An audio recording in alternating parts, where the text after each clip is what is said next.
Jeremy Oliver sitting here at Neighbourhood Wine in Fitzroy North with Doug Neal. Doug Neal is a very interesting and very different winemaker because he began his winemaking career as a history teacher, learned a lot in Europe, and also because his passion for wine took him to Europe and meeting and spending time and working with some of the great winemakers of the world in France. And also, Doug, you've been a participant, I think, in every vintage at Giaconda. Just about, yeah. I think I started going up and helping Rick in, I think it was 88.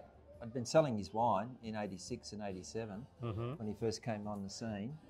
And then I just started going up and giving him a hand on weekends and holidays, and it sort of just kept escalating from there. And something osmotic must have happened because you've obviously learned a huge amount about and evolved your own approach to winemaking, you know, learning from Rick Kinsper and Giaconda. Yeah. Well, you know, I am indebted to Rick. Very close friend, but also started as a mentor. And then we developed a friendship, and then we got into business with the barrel business and things like that. Yeah. So, yeah, it's an interesting story about me and Giaconda. And the reality is, it's simple. He's a mate, and I've always been helping my mates.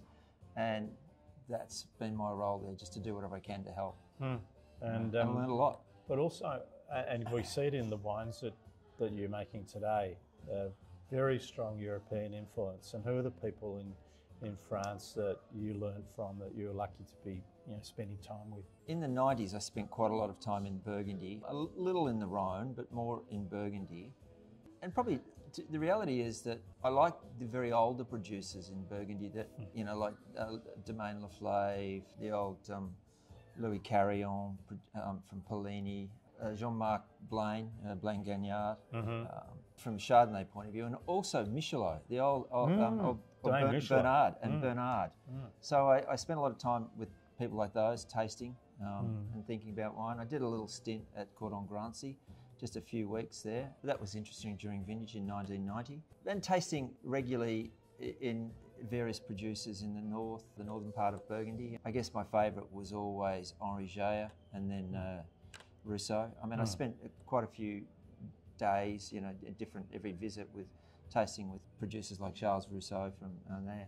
But yeah, and then I moved more to spending time in Bordeaux in the sort of early 2000s. So that was with Jean-Louis Bossuet, who was the cooperage I was representing in Australia, New Zealand, and South Africa. That was fascinating because I got to go and taste regularly every year at a whole range of different chateaux. And then, you know, the guy that I was most excited by and impressed by was Stéphane Dernicourt, who was a key consultant. He was like the opposite to Michel Rolland. So to taste through the shadows that he was influencing, and that was always fascinating. So yeah, that's pretty much, you know, it's really through a lot of tastings. Okay, and then you had the opportunity, trying to think when the first Paradise 4 vintage was under that label. 5 or 6? We did a prototype in. We did a sort of prototype in 2005, which it was a bit reductive and wasn't that exciting. So this is basically you rocking up at the vineyard that was called Moorabool Estate. Yeah. In the Moorabool Valley, naturally enough, at Batesford near Geelong, meeting the owners and saying, hey, I want to play with your fruit. Will you let me in? We'll co-brand and sort of profit share the business. Once you took control of the production and the advisory in the vineyard and the winemaking process. Yeah, well, we bought fruit. I bought fruit off them in 2005, and then they made some wine off their own property, and I made it up at Lethbridge with Ray. And then when we came around 2006 and we had a look at their wine, just before the start of vintage in 2006, and their wine compared to what I'd done, they just said, well, why don't you just come and make the wine here and do it with us? So that's how it all started. Okay, and then that became Paradise 4, which... That became, and I've got to say, I predicted it, became a bit of a seriously influential wine amongst the smarter wine consumers in Australia, and also, dare I say, amongst the smarter makers of Shiraz in Australia. And I can see the legacy of the wines you made in a number of brands in Australia today. So that really, Paradise 4 experience for you, set you up as a winemaker under your own right, rather than a shadow somewhere else. Yeah. And now it's all Altera Terra. So what is the object? Talk us through what you're looking to achieve with Altera Terra and what have you?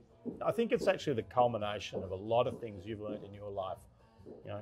Yeah, well, It it gave me a lot of time to think about what I wanted to do, and obviously, as much as I talk about, you know, I love Pinot, and I'm generally disappointed by a lot of Pinot, and yet I'm rarely disappointed by a Shiraz, especially the type of Shiraz that I like, which is medium-bodied, cooler climate, not cold, but certainly warm to cooler, slightly cooler. And I think in Australia, given the ancient rock that we have, that Shiraz is still the greatest single red variety we have in this country, and it's the one that can deliver the most complexity, the most interest, and we can do it in a way that I really believe is world class, and it will stand out.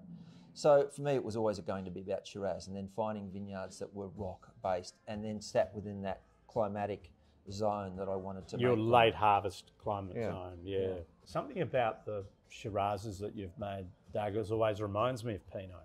You know, and it's pretty obvious to anyone who sees your wine that there's an unusual and potentially unexpected measure of fragrance. They're so floral, they're so perfumed. Is that something you're striving for particularly, or is it just a byproduct of your philosophy? No, definitely something I'm really pushing. I'm looking for elegance. I'm looking for that sophistication of the tannin structure. It has a lot to do with the way we ferment and how we ferment. It's also the clones that we use in Shiraz when we pick them. Oak, you know, I came to the conclusion over a long period of time at Paradise 4, I flipped the oak whole regime. Whereas I was doing more oak in the Shiraz in the early years, I cut back the amount of new oak in it. And where I was doing less new oak in the Cabernet, which became the Chaumont, it actually ended up being 50% new oak and 50% one-year-old. And Cabernet can soak up oak, though, young Cabernet. Yeah. Whereas for me, I started to realise that you wanted incredibly high quality oak, but, you know, 20, 25% at the very max for Shiraz. Sometimes in some wines, like the 18 Dardol, I think we ended up with 17% because the tannin structure, the perfume was there, it all worked. Yeah. So for me, it's not about swamping Shiraz with oak. It's about choosing the right oak that sits with that fruit that you have. And then it's really all about, for me, it's about just the clone, but also how we ferment. Yeah. All of this together, if I could be really cliched and perhaps a bit simplistic, but in Australia today, we're making a lot of Pinot Noir that lacks the requisite structure to be considered as high quality wine. You know, a lot of our wines are like bistro Pinots, they're bright and fresh and fruity and tooty, but there's not a lot there. They're not going to go the distance. What Doug is tending to do with his Shiraz, and you can see it under the range of our Terra wines, is to capture what we're looking for in Australia, what we think is we're trying to capture in Pinot, but to give it a fine undercurrent of tannin that will steadily build, and it's beautifully integrated. So, you know, I often liken your Shiraz to serious Pinot. By that I mean serious textural Pinot made the proper way from great sites. And I think you're really delivering this. And I find that in this country, you're not the only one now, but you were for a while, I think, and now there's a group of people actually making similar wine. I think this is where we have to go as a country. Yeah, I think it also goes down to a mindset about how you elevate your wine. And even now, I still get bewildered looks by people when I say, no, I haven't racked my barrels, they're still on lees. No, they're not sulfured because the Malo hasn't finished, and I'm not going to introduce a Malo bug.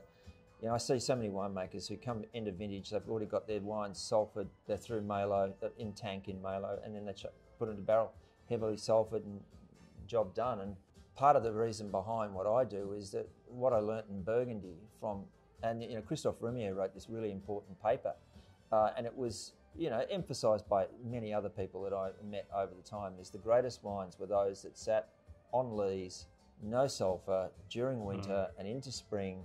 And when Malo happened, then you could sulphate.